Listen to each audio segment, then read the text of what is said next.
Relationnellement Vôtre, un podcast pour votre épanouissement relationnel qui tient compte de vos dimensions physiques, psychologiques et spirituelles. Hello, bienvenue sur ce 33e épisode de Relationnellement Vôtre. Ces dernières semaines, on a évoqué les peurs qui entravent l'épanouissement relationnel, les différents moyens de les surmonter, et c'est vrai qu'on peut avoir toute la bonne volonté du monde, ce n'est pas une démarche évidente que de soigner les blessures de l'enfance, de faire évoluer les comportements ancrés depuis des années, ou même de se remettre de traumatismes profonds. Pourtant, c'est possible malgré tout, et vous pouvez y croire. J'aimerais passer quelques semaines sur cette thématique un peu plus sensible. D'ailleurs, sachez que le contenu peut venir toucher des zones qui réveillent des émotions en vous, donc si vous voulez vous sentir libre de les laisser sortir et d'exprimer ce qui a besoin d'être exprimé, il sera sûrement préférable d'écouter cet épisode dans un cadre où vous pourrez vous permettre de lâcher ce que vous avez besoin de lâcher. L'épisode s'adresse tout particulièrement aux personnes qui ont tenté ou qui tentent actuellement de travailler sur elles et qui ont l'impression qu'elles n'arriveront jamais à cesser de traîner les lourdes valises de leur enfance, qu'elles ne pourront pas guérir des blessures subies ni des traumatismes vécus dans leur passé. Vous vous dites peut-être « j'ai essayé, j'ai fait tout ce que j'ai pu, ça n'a pas fonctionné » ou « j'y travaille, mais j'ai vraiment la sensation de tourner en rond ». Ou peut-être que vous vous dites encore je suis comme ça depuis trop longtemps. Ces blessures, ces traumatismes font partie de moi. J'ai beau essayer, on ne peut rien y changer. Permettez-moi de vous encourager à tenir bon.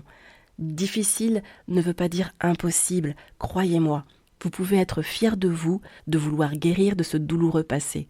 Vous avez suffisamment souffert. Il est vrai que faire un travail sur soi n'est pas une démarche évidente et il y a des phases de découragement et de doute où on a la sensation de stagner ou de tourner en rond. C'est ok. Par contre, je ne peux pas vous laisser croire pour autant que guérir est impossible. Parfois, l'impression d'être bloqué, de ne pas avancer peut être la conséquence des résistances qui se mettent en place. Les résistances, ce sont tous les mécanismes qui s'opposent à l'accès du patient à son inconscient et aux réflexions soulevées par le travail sur soi. Ça fait blocage en fait. Du coup, il est nécessaire de travailler sur les résistances pour que la thérapie puisse avancer, évoluer. Et puis, il est important de noter qu'un travail sur soi, un processus de guérison, n'est pas une progression en ligne droite, une évolution continue. Il peut y avoir plusieurs phases de paliers. Ces phases sont complètement normales. D'ailleurs, il peut y avoir plusieurs raisons à ces phases. Ce sont des phases durant lesquelles les résistances sont travaillées, où une réflexion se fait, où des schémas de pensée sont titillés. Et ok, il n'y a pas encore d'acte posé, ni de changement effectif, mais ça ne veut pas dire pour autant que rien ne se passe. Au contraire, l'inconscient travaille en sous-marin. Donc, si vous avez vraiment envie de marcher plus épanoui dans votre vie, eh bien, permettez-moi de vous encourager à continuer ce travail sur vous, à continuer de viser cet objectif, car après tout, on se dirige vers ce qu'on regarde. Oui, le processus de guérison peut effectivement être plus long qu'on ne le pense, c'est vrai. Mais est-ce que ça rend la guérison impossible pour autant ? Quand on est dans la barque de la vie en pleine mer et qu'on a la sensation de couler moralement, c'est tout à fait compréhensible d'être convaincu qu'on n'arrivera jamais à atteindre la plage pour profiter de la vie malgré les vagues qu'elle peut réserver. Si vous êtes fatigué, que vous doutez de votre capacité à atteindre le rivage, si vous avez juste envie de baisser les bras et de vous laisser porter là où les vagues vous mèneront, j'aimerais vous poser la question suivante. Avez-vous déjà envisagé que vous êtes peut-être plus proche du rivage que vous ne le pensez ? Parfois, on veut tout laisser tomber sans se rendre compte de la distance déjà parcourue. Les efforts déjà fournis sont utiles, vous n'en voyez pas encore les fruits, mais ça ne veut pas dire qu'il n'y en a pas. Comme je l'explique bien souvent aux patients accompagnés, on peut difficilement guérir de 5 ans, 10 ou même 20 ans d'insécurité, de fausses croyances et d'habitudes douloureuses en quelques semaines. Ça ne veut toujours pas dire que c'est impossible d'y arriver. Ça prend du temps, oui, et c'est possible de guérir. Je ne peux que vous encourager à trouver le psy ou la psy avec laquelle vous allez vous sentir en sécurité, en confiance, et qui pourra être comme une boussole dans ce travail sur vous-même. Cette métaphore est volontaire, parce que du coup, dans cet épisode, j'aimerais vous partager 4 balises et un phare présents dans l'océan de votre vie actuelle pour vous aider à persévérer dans le travail que vous faites sur vous-même vers la guérison intérieure. La première balise, c'est de se rappeler et d'accepter que la guérison est un processus aux multiples facteurs. Par guérison, je veux parler du processus durant lequel chaque couche de la blessure ou du traumatisme vécu dans le passé se nettoie, cesse de saigner, se libère de ce qui peut l'infecter, de ce qui peut affecter notre présent, et tout ça pour laisser place à une cicatrice. Qui dit cicatrice dit que la souffrance ne se fait plus sentir et que la vie peut continuer son cours avec pour seul élément du passé des souvenirs non douloureux et des leçons apprises, des compétences acquises de l'expérience. Ça peut paraître bizarre, mais certaines blessures amènent à développer des capacités d'observation, d'écoute, d'empathie et de lecture de l'autre qui peuvent être un atout dans les relations. Guérir ne veut pas dire devenir parfait. C'est plus un processus qui permet d'être conscient de son mode de fonctionnement et ça permet de ne plus subir les conséquences du passé, mais d'être acteur du présent. Du coup, on ne réagit plus de manière inconsciente, mais on peut faire des choix, agir en conscience et en connaissance des déclencheurs et des dynamiques en place. Guérir est un processus dont la durée varie en fonction de différents facteurs, à savoir les différences interpersonnelles et intrapersonnelles, c'est-à-dire les différences d'une personne à une autre, et les différentes réactions d'une même personne à différentes blessures. Il y a aussi comme facteur le type de blessure, la profondeur de la blessure et l'étendue de cette blessure. En ce qui concerne les facteurs interpersonnels, nous sommes tous différents les uns des autres, donc notre manière de cicatriser varie d'une personne à l'autre et c'est important de l'accepter. Ça permet de relâcher la pression et d'éviter le piège de la comparaison. Étant différents les uns des autres, on ne peut pas comparer la manière dont on se remet d'une blessure ou d'un traumatisme. Ensuite, les différences intrapersonnelles sont liées au fait que les blessures et les traumatismes sont aussi différents les uns des autres. Donc, une même personne pourra avoir des processus de guérison différents pour chaque blessure vécue. Et ça aussi, c'est complètement OK. Du coup, non seulement c'est totalement contre-productif de comparer ses blessures avec celles du voisin, mais ça l'est aussi de comparer une blessure avec une autre chez une même personne, sachant qu'elles ont été vécues dans des circonstances différentes. Je ne sais pas ce que vous traversez actuellement, mais une chose est sûre, vos blessures, vos souffrances ne sont comparables à aucune autre. Elles vous sont propres. Voilà pourquoi vous avez aussi un processus de guérison à votre image et c'est à voir positivement, car plus vous vous appropriez ce processus en étant profondément vous-même, plus vous maximisez la possibilité d'une guérison profonde et durable. Ensuite, autre facteur, c'est le type de blessure. Par exemple, une blessure du type violence physique ou une blessure de rejet est différente d'une blessure d'abandon ou d'une blessure de trahison, d'humiliation ou encore d'injustice. Et c'est aussi différent d'un traumatisme lié à un cambriolage, un traumatisme lié à un accident de voiture ou à une catastrophe naturelle. Il y a aussi la profondeur de la blessure dont il est important de tenir compte dans la durée du processus de guérison. Si la blessure affecte uniquement le corps ou uniquement l'âme, le processus de guérison n'aura pas la même durée que si la blessure affecte à la fois le corps, l'âme et l'esprit. D'ailleurs, à ce sujet, il peut arriver qu'on ne se rende pas compte de la profondeur de la blessure. Ça peut expliquer pourquoi on a parfois l'impression de ne pas avancer. Il est possible qu'on n'ait pas encore atteint la couche la plus profonde et donc la cicatrisation ne peut pas se faire. C'est souvent le cas quand on fait abstraction d'une blessure qui atteint notre dimension spirituelle, par exemple. L'âme et le corps peuvent difficilement guérir si l'esprit ne l'est pas. Et pour finir sur les facteurs, il y a aussi l'étendue de la blessure ou du traumatisme.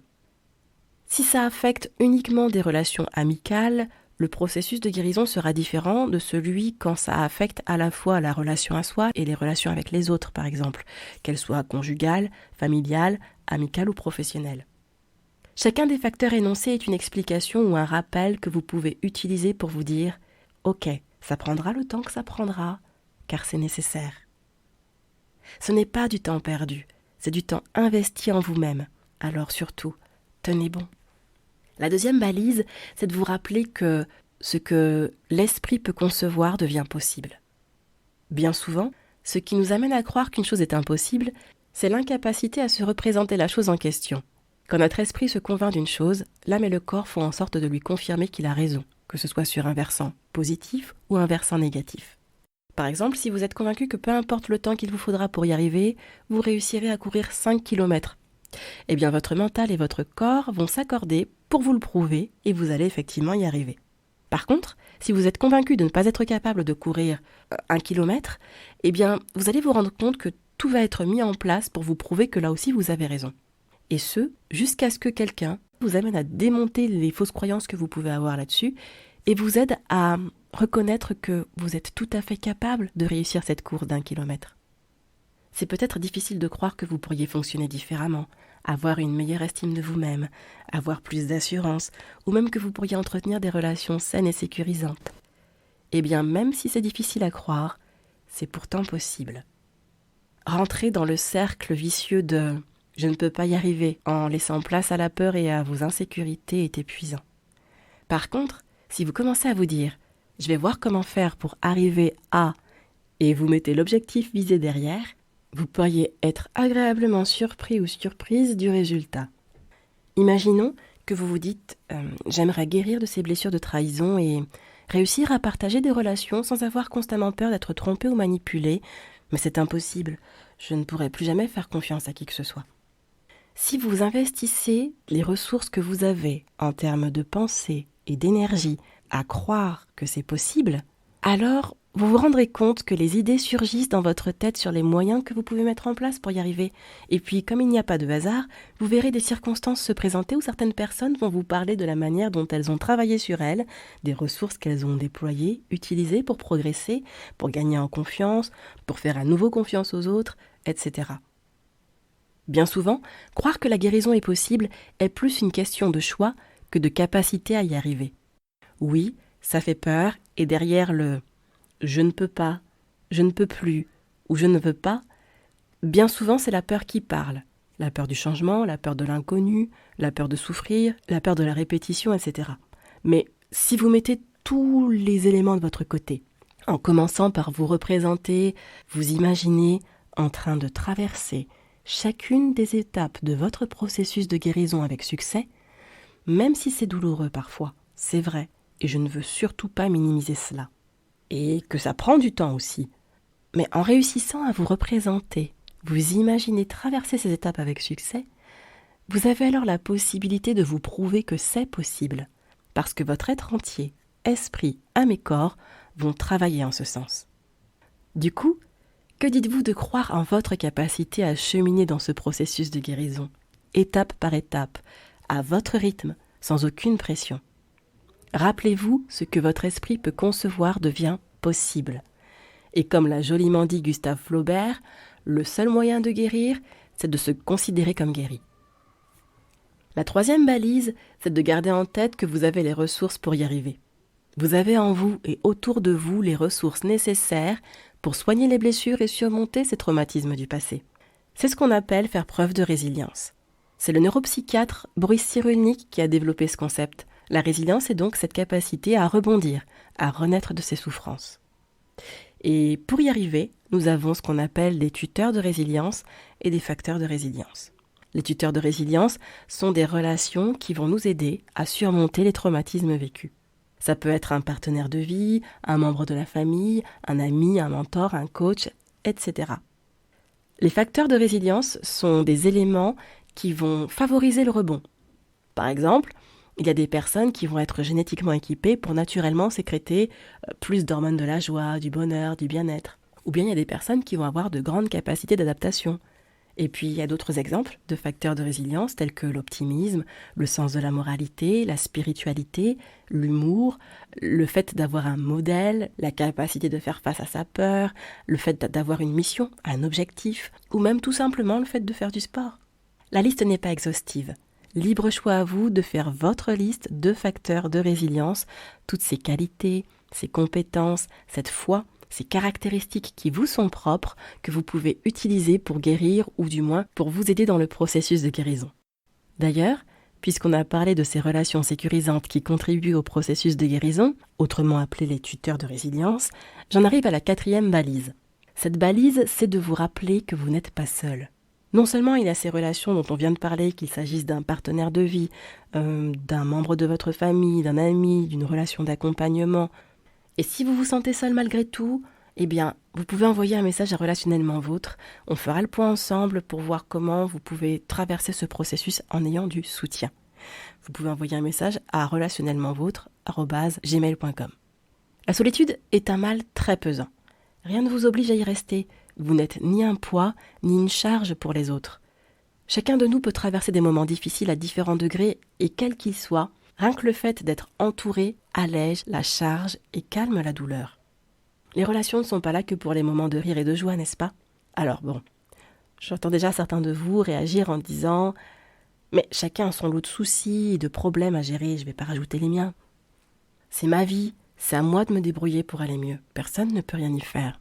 Demander de l'aide, ça veut dire en parler et je ne veux pas qu'on sache ce qui m'est arrivé. » Oui, ces réactions peuvent tout à fait se comprendre. Pourtant, je suis sûre que vous faites partie de ces personnes qui vont se montrer disponibles pour écouter, aider et soutenir un ami, une amie qui passe par des moments difficiles. Où est la réciprocité alors si vous pouvez aider, mais qu'au final, on ne peut pas vous aider en retour ? Ces blessures, ces traumatismes dont vous voulez guérir ont été causés au sein de relations dysfonctionnelles, toxiques, abusives. Donc, que dites-vous de multiplier vos probabilités de guérison en vous entourant de relations aimantes, bienveillantes, sécurisantes ? Après tout, qui a dit que vous devez vous soigner et guérir seul ? Ne minimisons pas les bienfaits et le pouvoir guérisseur de l'amour, de l'affection.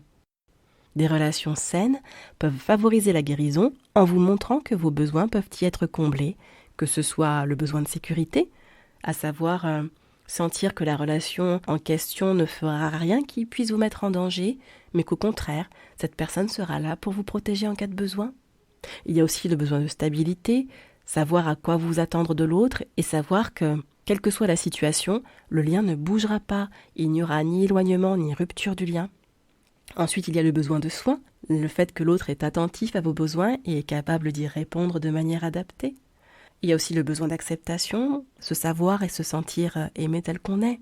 Il y a le besoin de sensibilité, avoir la liberté d'exprimer ses besoins, ses pensées, ses ressentis, ses envies, ses rêves, et que la personne en face n'y est pas indifférente. Elle accorde de l'attention et de l'intérêt à ce qu'on partage. Et puis, il y a le besoin de réciprocité, qu'il y ait un échange, un partage, chacun s'implique dans la relation, s'investit pour que celle-ci fonctionne. L'expérience vécue, le fait de vivre de telles relations, est l'un des meilleurs moyens de vous prouver que c'est possible.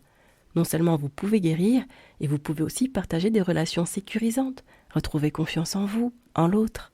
Et l'expérience vécue qu'une autre personne peut partager est aussi un bon moyen de se dire que c'est possible. Lire ou regarder des témoignages de personnes qui, elles aussi, ont vécu des blessures profondes, des traumatismes et qui ont réussi à s'en sortir, à guérir, à avancer. Tout ça, ça donne ou ça redonne espoir dans la possibilité d'y arriver vous aussi. Et pour finir, il y a un phare que vous pouvez fixer du regard tout au long du processus de guérison. C'est la possibilité de tisser une relation avec celui qui est un repère stable, à savoir Dieu. Je vais être tout à fait franche avec vous. Il y a des blessures et des traumatismes que seule la relation avec Dieu peut guérir. Comme je vous le disais tout à l'heure, quand la profondeur atteint le niveau spirituel, qui de mieux placé que le Créateur de notre esprit pour nous aider à guérir dans ce processus ? Il y a un niveau de découragement, par exemple, ou de désespoir, que seul l'espoir et la force puisée en Dieu peuvent nous permettre de sortir la tête de l'eau. Il y a un sentiment d'injustice qu'aucune justice humaine ne pourra apaiser. Qui de mieux placé que celui qui est à la fois amour et justice pour comprendre ce qu'on ressent et se charger du dossier. Il y a un pardon auquel seule la relation avec Dieu permet d'accéder. Pouvoir se pardonner et se libérer de la prison de l'amertume et du ressentiment est une démarche qui nécessite le passage du baume rempli de l'amour divin sur le cœur de la personne blessée. Bien sûr, chacun est libre de croire ou de ne pas croire en Dieu. Je ne suis vraiment pas là pour forcer qui que ce soit. En tout cas, si à un moment donné, vous avez utilisé toutes les balises, ce qui veut dire que vous savez et vous acceptez que la guérison est un processus multifactoriel, que vous arrivez à vous voir traverser et achever ce processus de guérison, que vous utilisez vos facteurs et vos tuteurs de résilience et que vous êtes entouré de relations bienveillantes, sécurisantes pour vous encourager, et malgré tout, vous avez la sensation de tourner en rond, de ne pas réussir à avancer dans votre processus de guérison? Que dites-vous d'essayer de vous diriger vers le phare? Allez, on arrive à la fin de l'épisode, mais avant, j'aimerais vous partager le témoignage d'une femme formidable. Il s'agit de Serena. Serena a grandi dans un foyer avec une mère présente, aimante, enveloppante, et un père majoritairement absent. Les rares fois où le père de Serena était présent, il se montrait extrêmement violent, tant verbalement que physiquement envers la mère de Serena.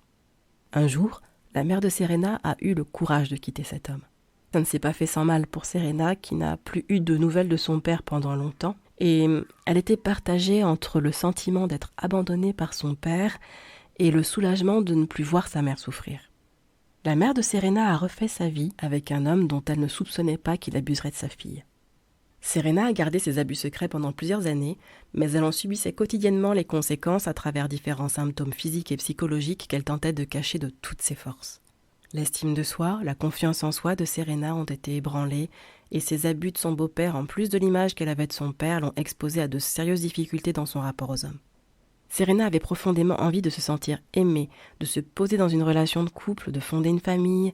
Malheureusement, elle était systématiquement attirée par un même profil d'hommes avec lesquels elle revivait les conflits, l'agressivité, la violence et l'insécurité dans lesquels elle avait grandi. C'est après avoir réussi à se sortir d'une relation profondément toxique et destructrice que Serena a décidé de se faire aider et donc de commencer une thérapie. Elle a fait la démarche par ras-le-bol. Elle en avait marre de ce mal-être, marre de cette douleur incessante, marre de répéter les mêmes schémas relationnels, mais elle ne se doutait pas que le processus serait si long avant d'en voir les premiers fruits. Serena a voulu arrêter plus d'une fois, persuadée que les traumatismes étaient trop importants et trop profonds pour qu'elle puisse un jour être heureuse. Serena avait eu l'occasion d'entendre parler de la relation à Dieu et des bienfaits de l'amour de Dieu durant son enfance. Du coup, elle a cherché à tisser une relation avec lui. Elle a appris à le connaître, à lui faire confiance, à l'aimer et à compter sur lui. Dans les moments de découragement, Serena parle à Dieu. Elle sollicite son aide et elle exprime ouvertement ce qu'elle ressent.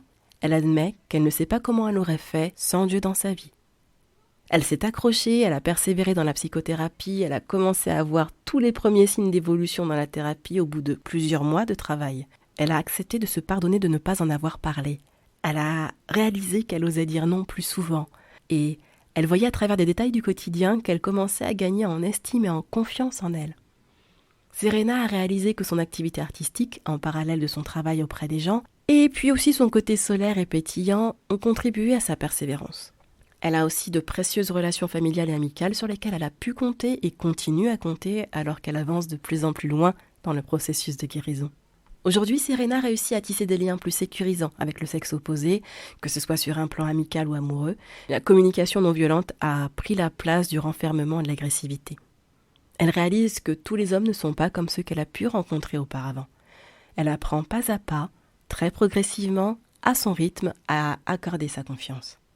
Elle sait et accepte désormais que le processus de guérison est un marathon, et elle se dit que s'il faut investir quelques mois, voire quelques années de sa vie dans ce processus pour vivre plusieurs décennies, enfin libérée du poids de ses traumatismes et des conséquences dans ses relations, eh bien ça en vaut carrément la peine. Voici 3 clés que ce témoignage nous enseigne ou nous rappelle. La première clé, c'est que lorsque des répétitions douloureuses des cycles négatifs se manifestent, il est nécessaire de se poser des questions et de prendre le temps de trouver des réponses. Serena aurait très bien pu continuer à souffrir, à répéter les mêmes schémas amoureux toxiques, mais heureusement, à un moment donné, elle a voulu se poser et comprendre pourquoi l'histoire se répétait autant. C'est ce qui lui permet désormais de tisser des relations de plus en plus sécurisantes et saines. La deuxième clé, c'est que lorsqu'on atteint un stade de ras-le-bol, il y a une sorte de niaque, de carburant qui prend place pour se lancer dans le processus de guérison. Serena a voulu mettre fin à la thérapie plus d'une fois. Elle a tenu bon avec l'aide de Dieu, c'est vrai, comme elle a pu le préciser, et elle a aussi tenu bon parce qu'elle en avait marre de souffrir, marre de se sentir coincée dans la prison des traumatismes de son passé. Du coup, elle a trouvé la force, le courage et l'énergie nécessaires pour poursuivre le processus de guérison. La troisième clé, c'est l'importance des relations comme tuteur de résilience. Avec tout ce qu'elle a traversé durant son enfance et son adolescence, si Serena n'avait pas eu ses ancrages relationnels dans ses relations familiales, ses relations amicales et sa relation à Dieu, elle ne serait probablement plus de ce monde. D'ailleurs, si vous vous sentez seul, ne laissez pas cette solitude vous emmener plus bas. Sollicitez de l'aide.